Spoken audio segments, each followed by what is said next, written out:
In 1953, the CIA overthrew Iran's democracy to steal oil.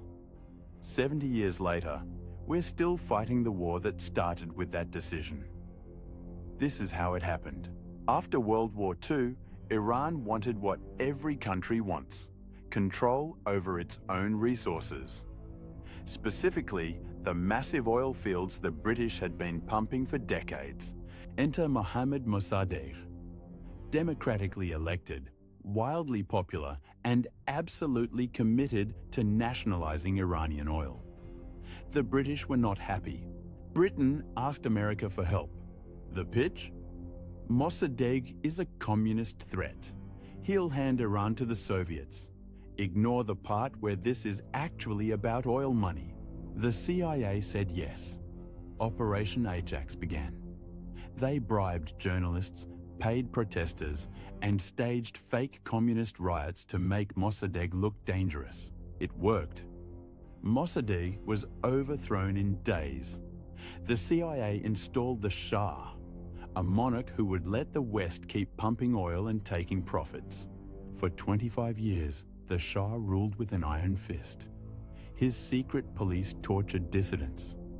America trained them, armed them, and called Iran our greatest ally. Here's the ironic part. In 1957, Eisenhower's Atoms for Peace program gave Iran its first nuclear reactor. We literally handed them nuclear technology. By 1979, Iranians had enough. Millions flooded the streets demanding freedom. The army refused to shoot. The Shah fled. America's puppet regime collapsed. Enter Ayatollah Khomeini. Religious hardliner, returned from exile, absolutely furious about 25 years of American interference. He had a long memory. Khomeini told Iranians the truth. America only cares about oil. The West destroyed our democracy. They propped up a dictator. Now we take our country back. And just like that, America's closest Middle Eastern ally became its most dangerous enemy. All because we chose oil profits over democracy in 1953. Some experts argue Mossadegh would have fallen anyway. Maybe. But we'll never know because the CIA didn't let history play out naturally. We wrote it ourselves. This is the original sin of US-Iran relations. Every hostage crisis, every proxy war, every sanction, it all traces back to one covert operation for oil. November 1979, Iranian students stormed the US embassy in Tehran. 52 Americans taken hostage.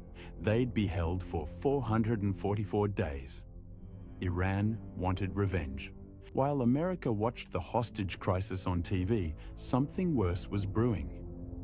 Iraq's Saddam Hussein saw a weak Iran and decided to invade. 8 years of hell began. America secretly backed Saddam. We gave Iraq weapons, training, and intelligence. Even after the CIA confirmed Iraq was using chemical weapons on Iranian soldiers. The Iran-Iraq war killed between 750,000 and 1.5 million people. Chemical weapons, trench warfare, child soldiers, and America was complicit the entire time. Iran responded by creating the Quds Force, their version of special operations. They built proxy armies across the Middle East, starting with Hezbollah in Lebanon. October 1983. Hezbollah bombed the US Marine barracks in Beirut. 241 Americans killed.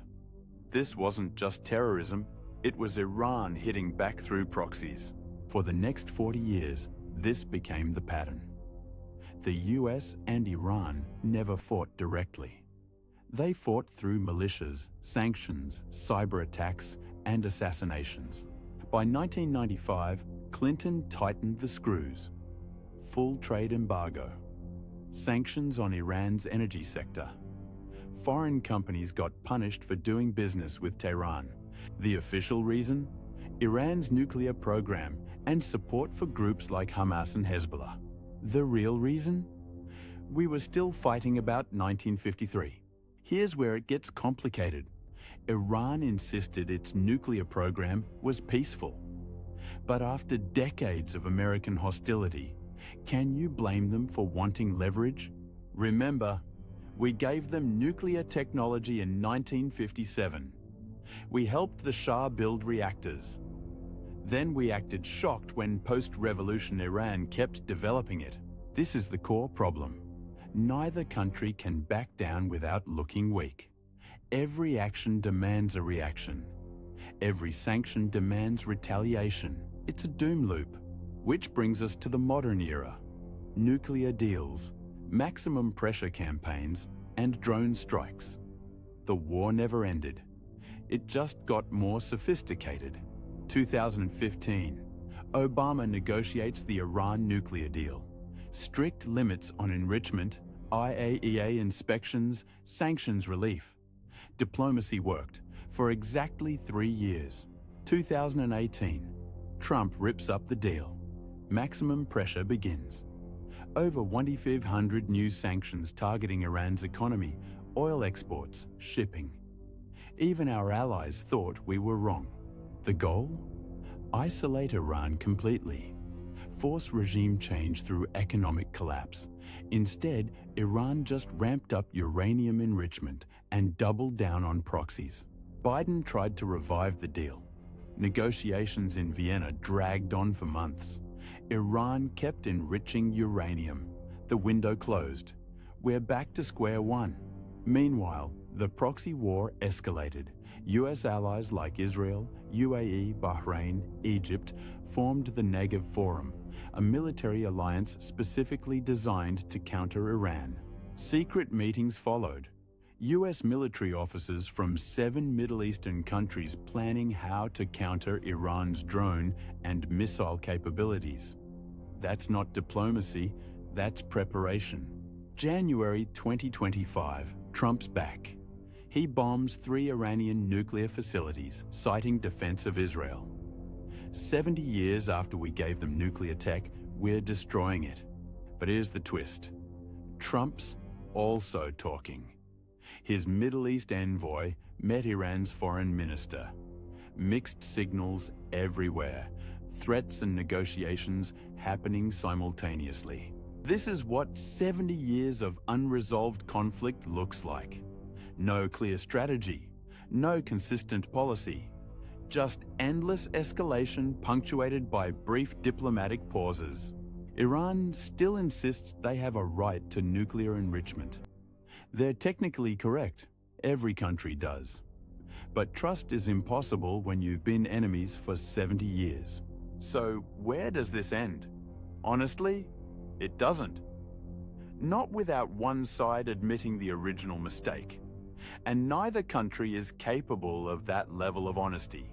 The Iranian regime uses 1953 to justify authoritarianism. American politicians use current Iranian behavior to justify past interventions. Everyone's trapped in their narrative. This is the cost of choosing short-term interests over long-term stability. One coup for oil in 1953 created 70 years of war. That's the lesson.